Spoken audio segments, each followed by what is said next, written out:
Hey, welcome to The Conversation. This is Andy Mason, and you're listening to authentic conversations around the messy intersection of faith, family, and business. This episode, I'm really going to do part 2 of the last episode, which was finding sense or making sense of pain and mess. Last episode, we talked through the pain side of that and really what is God wanting to teach us in the middle of this. The dumbest thing is to go through pain and not learn anything. It's not minimizing the pain. It's just saying that in all things, God's got something for us. The kingdom is always advancing. And what I'm seeing is there is so many things that God is wanting us to learn and grasp a hold of and grow in. Primarily being, one is intimacy, two is authority and power, and we're going to see that model. But the second step, which is what we're talking about today, is part 2 of that, which is stopping, looking back, and I'm going to literally walk you through what I have learned. So the gratitude part, what I'm so grateful for this year, and 2, what I've learned, and then walk you through a simple process where you can do the same. So I trust you enjoy it, and this is actually part of the recordings that we do for the Heaven and Business membership platform. You can actually access that entire platform yourself by jumping on heavenandbusiness.com/free-trial. You can try that for a period of time for free. We will actually remind you to cancel unless you're absolutely delighted with it. So don't worry about getting tricked into something. We will remind you, but check it out. It will help you grow with God in business and grow your influence wherever you are, from daily or Monday motivations that we send out each week, weekly strategic global prayer, and then this focused content, and of course the entire library of content of growing with God, growing in identity, growing your business, and growing in influence. So enjoy this episode. Hey, welcome to this session. I'm going to unpack some more about making sense of pain and mess. In the previous session, what we did is we unpacked whatever you're going through. You've been going through this year, the difficulty, the challenges. That is life. 2020 has been a crazy one in terms of increased challenges that we have all faced. But in all of this, here's the real quick summary from the previous session is that God is doing a work. He is always at work. His kingdom is always advancing. So the most challenging thing is to go through pain and then not learn what we could have learned through it. So it's to pause, have a look, and say, Holy Spirit, what are you teaching me? What do you want me to learn? And what we see in Song of Solomon 8:5, it says the scripture, who is this coming from the wilderness, leaning on her beloved? So priority number 1 of coming in through difficult situations, through pain and mess, is that we grow in intimacy with Jesus. We're leaning on him more. I want him to tenderize my heart through the situation, regardless of what's happening externally. I want to get through, regardless of the situations, a greater intimacy and connection with God. And number 2 is, I love this, when Jesus was led into the wilderness by the Holy Spirit, it says in Luke 4:14 that when he came out of the wilderness, he came in the power of the Holy Spirit. So that when we come out of this year, come out of whatever we've had to walk through, whatever pain, whatever mess, whatever difficulty, whether we've caused it or someone else has done it to us or it's just happened in life, I want to come out of this situation in a greater authority and the walking in the power of Jesus. So these are a couple of things. Quick summary from last week. Now, what I want to do is this week is want to talk to you about on the other side of that is, yes, there's pain, yes, there's difficulty, but it doesn't matter what we walk through. I can have a perspective of looking at what God has done. And that's simply by pausing and reflecting on what has happened and looking for the good, no matter what the circumstance. This is actually a key to finding joy in all situations or all circumstances, is pause and reflect and look for the good. Look for what I can be grateful about.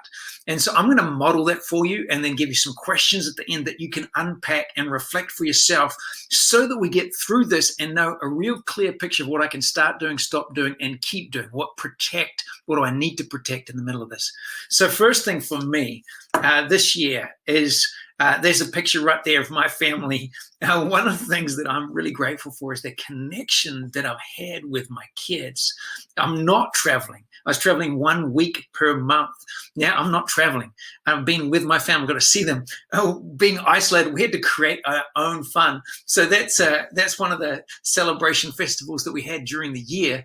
And so we can't go anywhere. So what we did is we got dressed up ourselves and played some games in our own front lawn that my daughter made. And you can see, it's just like we get dressed up. You can guess what we are.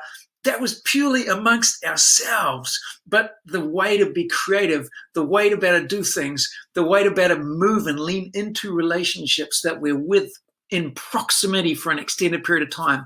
The key that I learned was being intentional. So the fun, the connections, the way that my kids are playing with one another, that at the start of the year, they wouldn't have done it like that, going to walks with one another. That has just been priceless in that proximity and connection and time with family. You can just never take away. I'm grateful for that.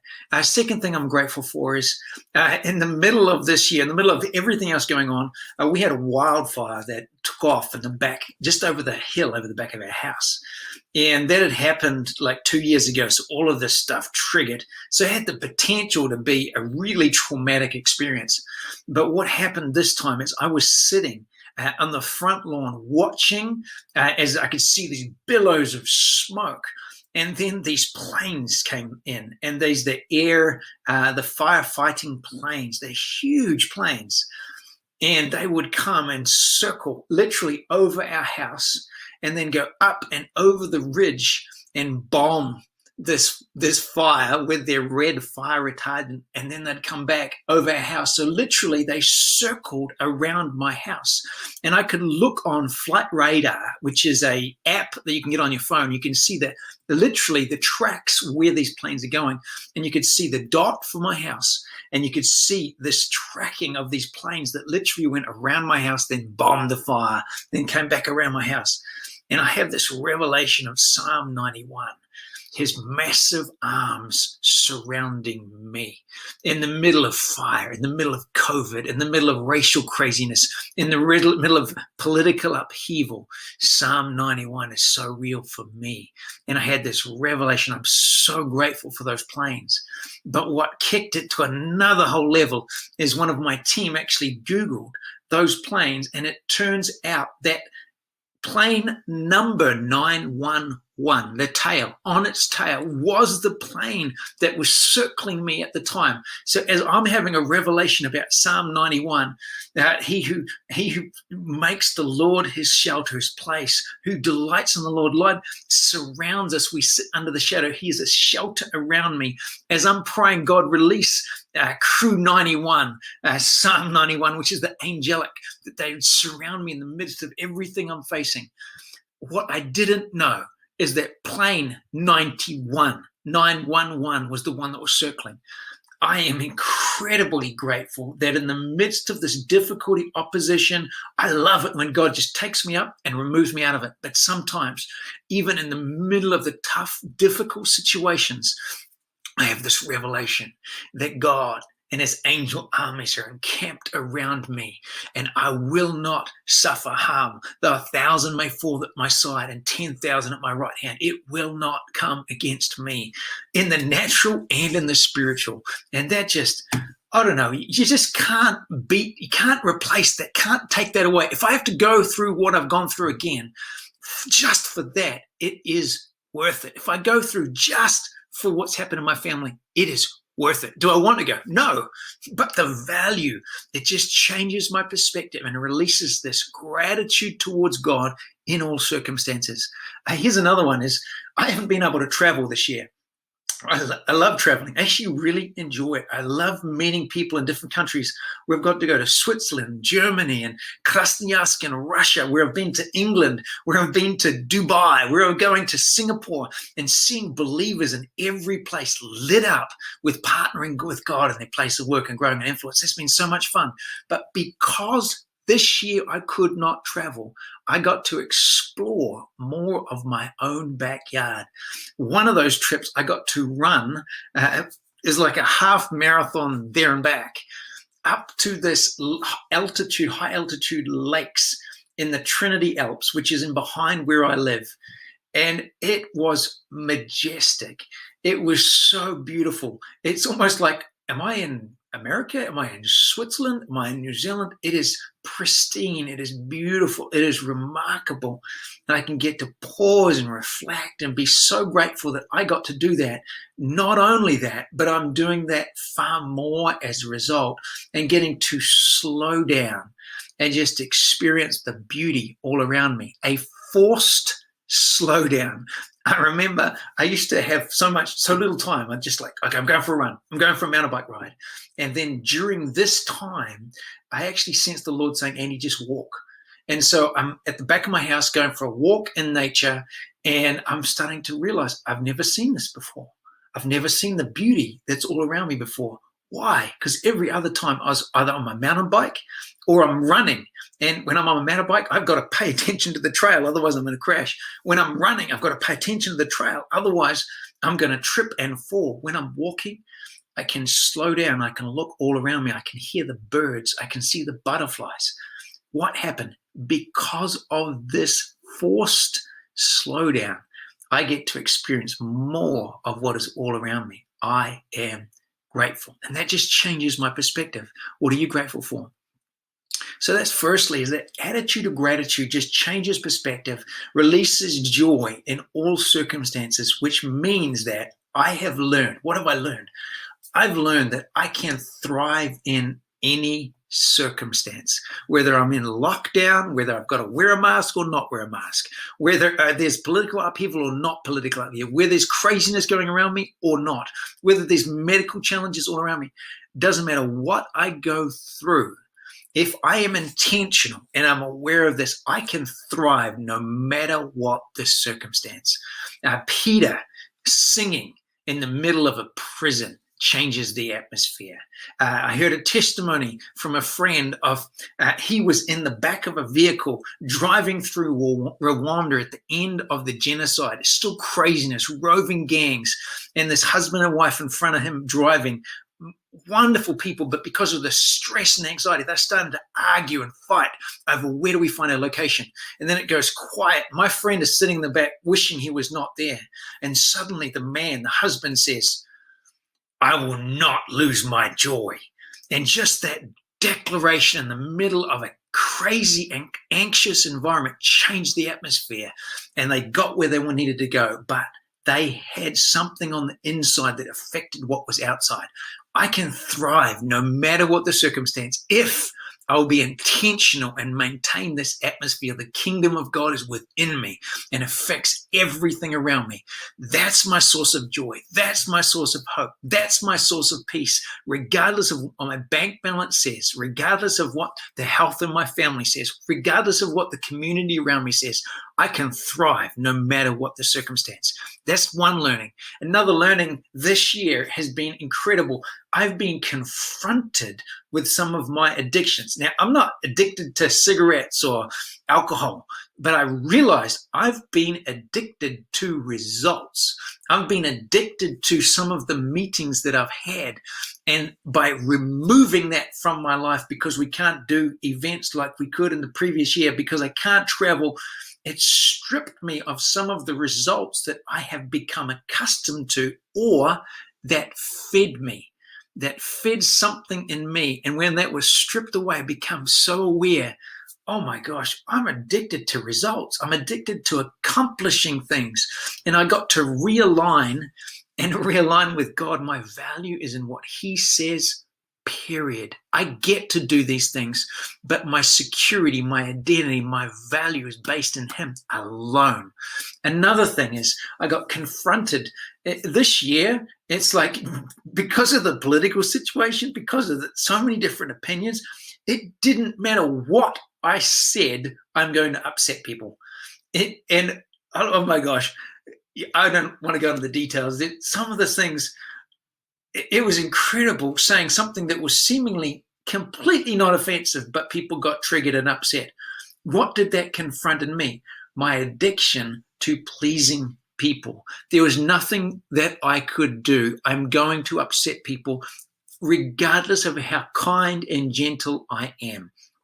Misunderstandings, misinterpreted, All of that happened this year. So I got to get free of my need to please people. This is what I'm going to do.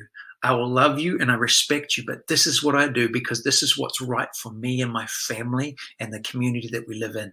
A third thing that I got free from is my addiction to activity of just doing things.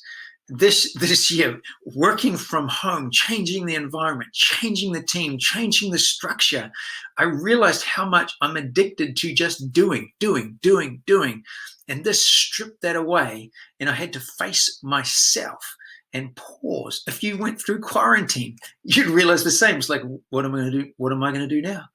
And picking up a book and starting to read again.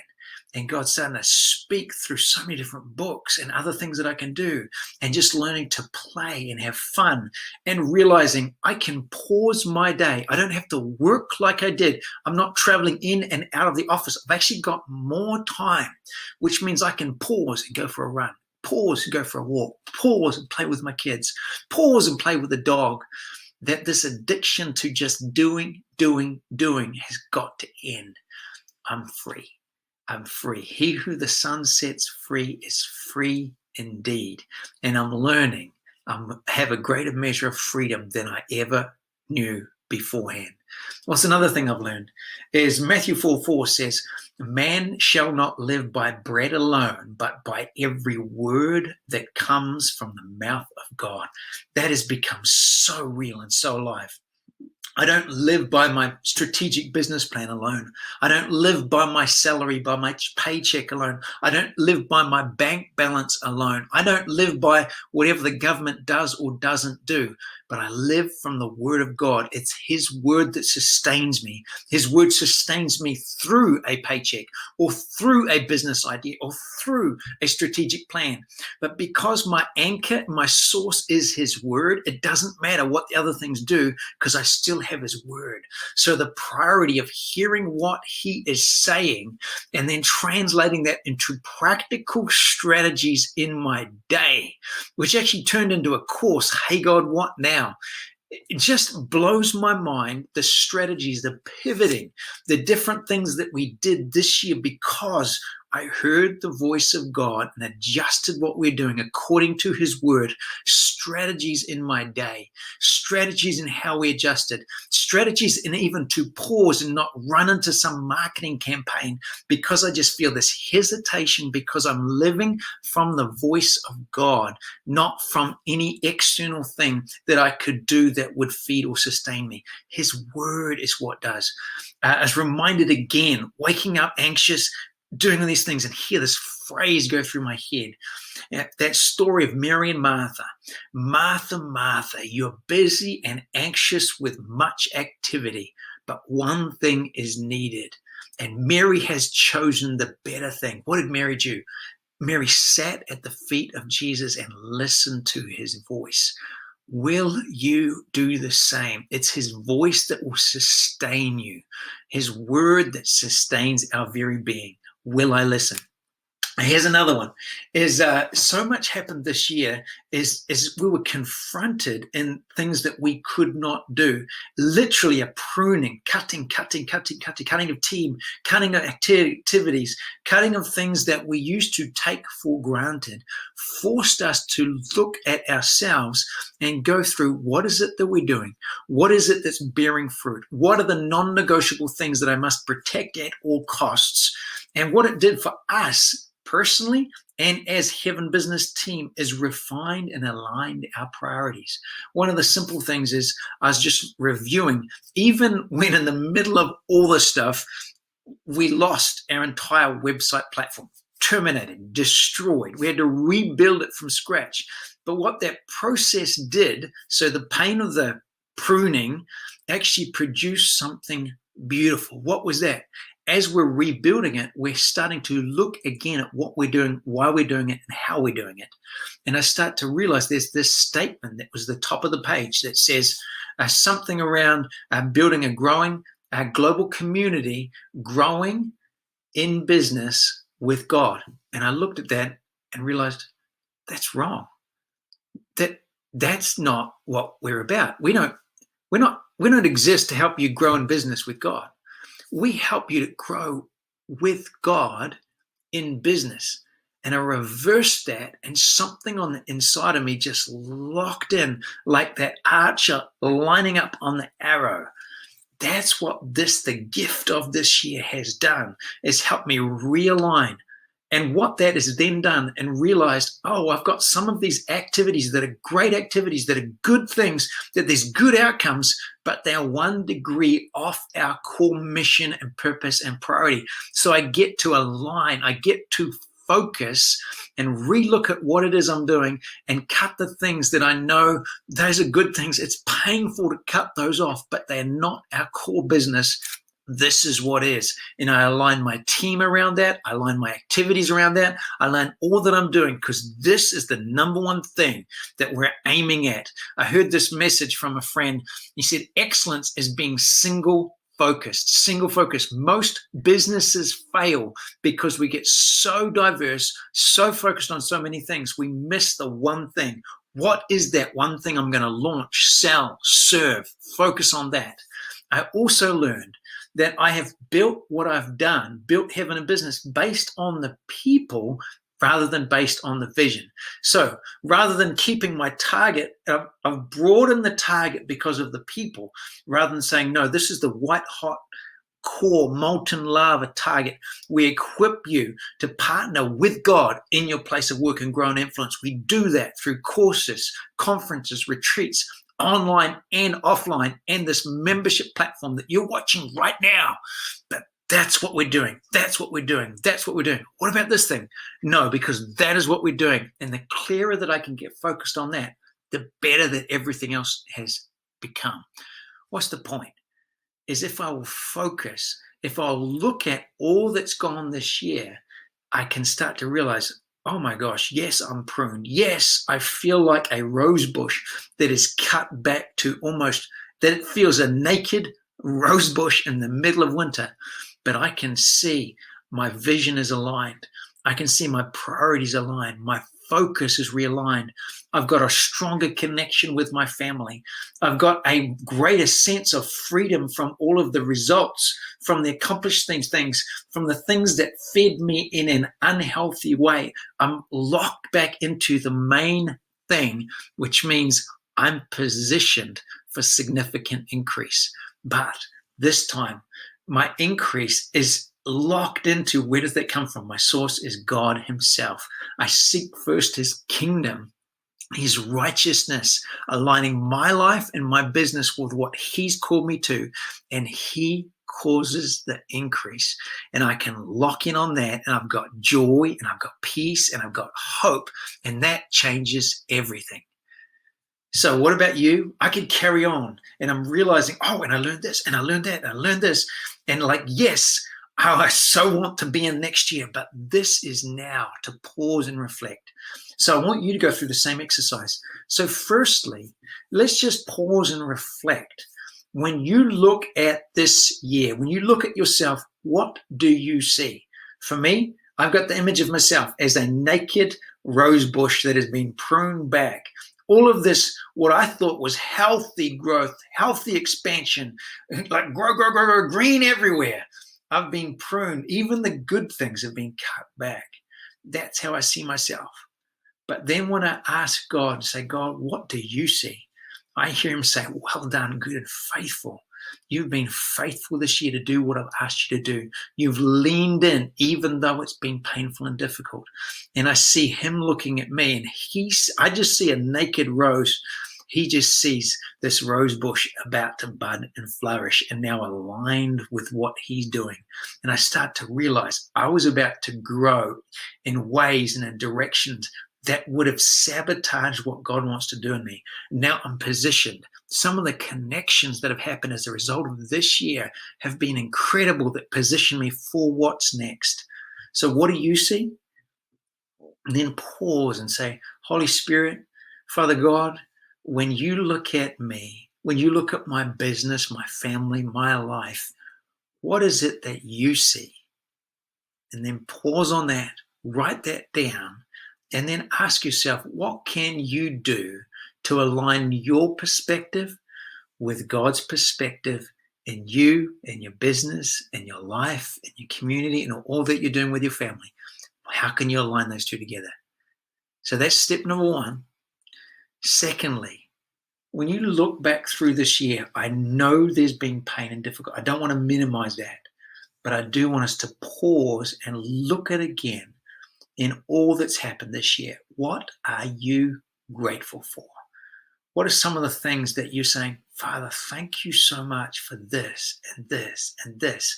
I want you to take 5 minutes and just pause and reflect on those things that would have never happened otherwise. That connection with your family, that reconnection with someone, that new business idea that you've launched, whatever those things are, write them down, the things that you're grateful for.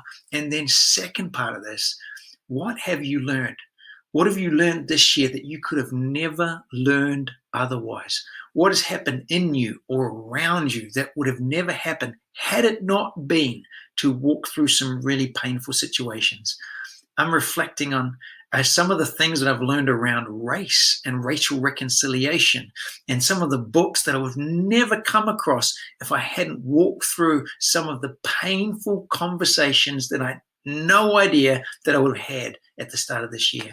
What are some of the things that you've learned? And then finally, what will you start doing, stop doing, and keep doing?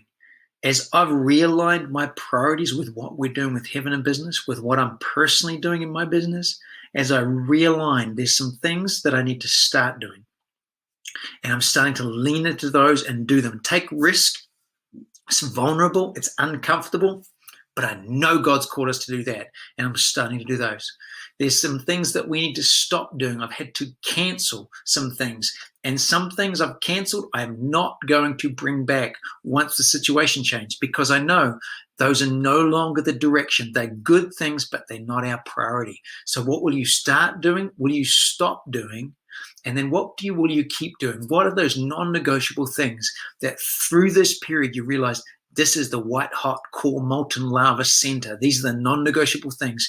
These are the most important things in my life. I'm not going to lose that. So I need to protect that. How are you going to protect that? How are you going to make that a priority in your life? Because if it's not your priority, and if you don't protect your priorities, you will end up living someone else's. So Jesus, I thank you. Thank you for this year. Thank you for the pain and the difficulty and the mess.